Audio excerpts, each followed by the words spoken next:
What is up, everyone? Barricade here and bringing you guys another Gears of War lore episode for Rise of Raam issue number 3. This issue is actually pretty good. It was more simplistic than the other ones. It wasn't as crazy. Last month's chapter was like so crazy, had a bunch of crazy info. I was going insane afterwards. This one was kind of more of a middle chapter, obviously, because it's chapter 3 out of 5. But it did have just some decent information kind of leading up to the next chapter, kind of just more of a talking chapter, nothing really too insane. But at the end of the chapter, when I explain where it's showing what happens at the end of it, is interesting, and I know for a fact that chapter 4 will be freaking awesome, so that got me hyped. So to start us off with chapter 3 though, so simply put, we start where we left off, where the huge horde of Lambent locusts are attacking the temple where Keter Vral, lives, and where he, runs the Cantus and worships the Trinity and all that. So it continues right off there, and we see, a huge horde of the locusts, or Lambent locusts, attacking the temple. We got, a lot of people getting hurt, attacked. You even have a quick scene where we see Karn almost die, where he's about to die, and luckily he gets saved by the sniper known as Verl Dramad. He actually saved Karn when a Lambent wrench was about to kill him, but luckily Verl Dramad actually shot it, sniped it from a mile away, and saved his life. So that was actually an interesting little scene there. And then we see that Keter Vral, leader of the Cantus, is kind of coming to revelations and actually believing Scourge now. If you remember at the end of chapter 2, he was, very angry with Scourge, didn't want to believe him, said that what Scourge was saying was heresy and things like that. But after he saw what was happening, he decided to morally believe what Scourge had to say. And then the battle kind of ended with Raam having a huge team of boomers and other locusts using explosive weapons and hammer bursts and things like that to just pretty much bomb the whole area, filled up with the Lambent locusts. It wasn't really specified if they killed all of them, because I doubt it, because it was a huge crazy amount, but I think they did hold them back at that point. They did kind of push back the enemy and kind of save the temple, because the temple wasn't fully taken over. It was just kind of attacked at that point. But luckily was eventually liberated by the Lambent locust thanks to Raam and his efforts. Shortly after this, Raam has to meet up with the council to pretty much report what is going on and to actually kind of argue his sentiment about attacking the surface. So he goes into the main council room and talks with the Queen, Uzel Shrock, and the other characters that, run the locusts. Keter Vral, and also the scientist is there as well. So they're kind of just sitting there all kind of giving discussion about what should happen next. Shrock obviously is pissed off and doesn't want to listen to Raam and kind of throwing out his opinions. The Queen is actually getting annoyed and kind of like saying, she even goes as far as to say, if you say your opinion again, Shrock, I'm going to feed you to the krill alive. So she basically told Shrock to shut up and let Raam say what he has to say. And he pretty much just throws out his opinion, explains that this war is losing, that there's nothing really else they can do, and that they have to attack the surface, and in Raam's words, drown the Lambent with human blood. So that's what his whole idea is, to take the surface, that the Queen deserves the whole planet of Sarah, not just the underground, not just the hollows. So he kind of pretty much threw his idea and opinion out there, and when it came to Uzel Shrock, obviously he was pissed, he didn't want to do it. We have Yukon, the scientist, who pretty much just said, I'll kind of just go with the flow. He kind of just said, we'll do whatever the Queen wants to do. And then we have Keter Vral, who agrees with Raam and Scourge and everything.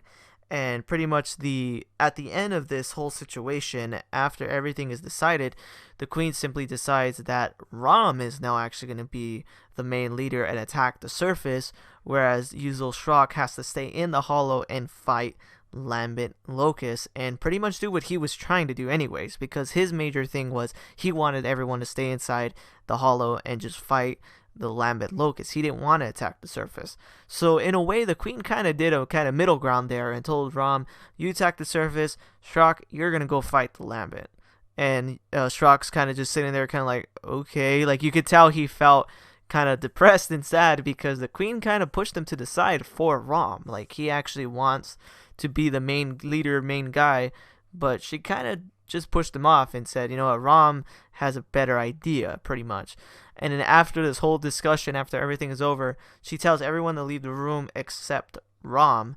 And the reason why is because she knows what he's up to. She knows that he basically staged a coup in a sense where he made it look like, you know, oh, the Lambits attacking, this is horrible, when in reality he just actually let the Lambit and everything in so it can look horrible to kind of make his argument stronger. So she knows that he bullshitted everybody, but she's in a sense okay with it because she realizes that it really is a losing battle and it's eventually going to get that bad anyways. So she kind of just pretty much established the fact that, all right, let's go ahead and just do what you want to do. But she did get mad at him though, because in a sense Ram did lie to the queen, and she actually starts choking him and basically says, you will never outmaneuver me, you will never, you know, trick me or anything like that, I know everything. And she knows that he actually goes to the surface at times to look at the humans and watch them and kind of gain information off the humans, and she knows that he does that even though he wasn't supposed to. And she basically just told him, I know what you're doing, don't bullshit me. And if you try to lie to me, you try to do something stupid, you're going to die. And she actually kind of punks Ram too, just basically saying, I'm the leader, I'm the queen, I'm letting you do what you want, but, you know, don't fuck around, you know. And then basically we get another little brief thing here where we see Scorch talking to Yukon and pretty much asking what Yukon truly felt about the whole situation. And Yukon basically said, yeah, I agree with you guys, let's attack the surface. And he doesn't even give a shit about the religion. Like, the one that cares about the religion and Trinity and all that stuff is the older Cantus, Keter Thrall. But the other Cantus, Yukon, he doesn't really give a shit. He just kind of likes doing his science shit, making weapons, and just kind of waging war. He doesn't really give a shit. He'll just do whatever the queen wants and just kind of wants to have fun more than anything. That's just his kind of character. So he just kind of said, yeah, we'll do whatever you guys want, and helps them supply weapons and things like that, and corpsers, because what he does is he actually makes the things that the corpsers wear, where they have it on their face, the mask on their face, that helps control them and things like that. So he makes that, and then while he's doing that, he also helps by doing experiments on humans. I'm not really too sure how that helps, but he does have like crazy experiments on humans. And they show like a quick little part where he has someone or something inside of a test tube. It looks like a locust, but who knows, it could have been a human. And you see it like kind of like floating in like what looks like emulsion, and then he injects something into that person. The person starts freaking out, or the thing or whatever it is, the locust that's in there, is freaking out. So it kind of makes me wonder what he's doing, and I actually would like them to kind of explore that a little more. I hope they explain that in the next few issues. What exactly is Yukon doing to humans or locusts or whatever his experiments are actually doing, because it's actually pretty weird, and it makes me wonder if he's actually like creating locusts or doing something like that. Who knows? Or maybe making weird variations of locusts, or it's hard to say. It's kind of just quiet right now when it comes to that. Not really too much info, but I do hope they explain that later on. And then pretty much just the end of it is Ram kind of talking to Karn. And actually, one other thing actually regarding Karn, kind of go back to Yukon for a second. Yukon actually says that he helped make the Shibboleth, the one thing that Karn rides at the end of Gears of War Judgment, the giant monster that Karn rides in Gears of War Judgment. He didn't really make it, but he helped made like armor and things for it. He said, yeah, tell Karn his Shibboleth is ready. So that's one other thing that he made, just a quick little fact that's interesting. But anyways, we get to the part where we see Ram and Karn talking, and pretty much Ram, since he's a leader now, he's pretty much like the main general at this point, and he actually tells Karn, go attack the Republic of Graznia. And what that is actually a reference to is actually Halvul Bay. He's telling Karn, go attack Halvul Bay. So that's actually really interesting, because that kind of made a little bit of a reference to Gears of War Judgment, the Shibboleth that Karn rides, that you fight him on, that he's riding when you fight him at the end of Gears of War Judgment, all that. So it's actually pretty damn interesting that he says that, and he's the one that ordered him to do that. So that's just one little cool extra thing that we got there in the comic. And then pretty much it just goes from there, from that little minor conversation, to saying that they're going to attack the surface now, and actually says that the next issue is going to be Emergence Day. So overall, this issue was kind of more of a middle ground issue, nothing too groundbreaking, but it did have some interesting things. We got to see the return of the sniper character known as Viril Dramad. We got to see the ultimate decision of how Ram became the general and him actually ordering Karn to attack Halval Bay. And then now we're going to get to see Emergence Day at the very next chapter in Rise of Raam number 4. But overall, great chapter, awesome chapter, very interesting. Mostly just talking, but that's okay, because sometimes that happens.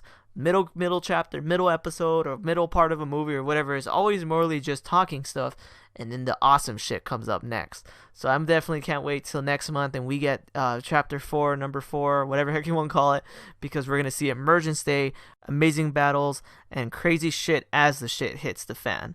But anyways, guys, if you guys like this video, please definitely hit that like button and subscribe, and tell me what you guys think about Rise of Raam number 3. Yeah, more talking, nothing too crazy, not as groundbreaking as last chapter. Personally, chapter 2 is my favorite so far, but still a good middle chapter, and chapter 4 is going to be freaking badass. But anyways, guys, thanks for watching, and take it easy. Thanks for watching this video. If you want to see my most recent Gears of War video, hit that link on the left. If you want to see any of my other content, hit that link on the right. Thanks for watching, guys.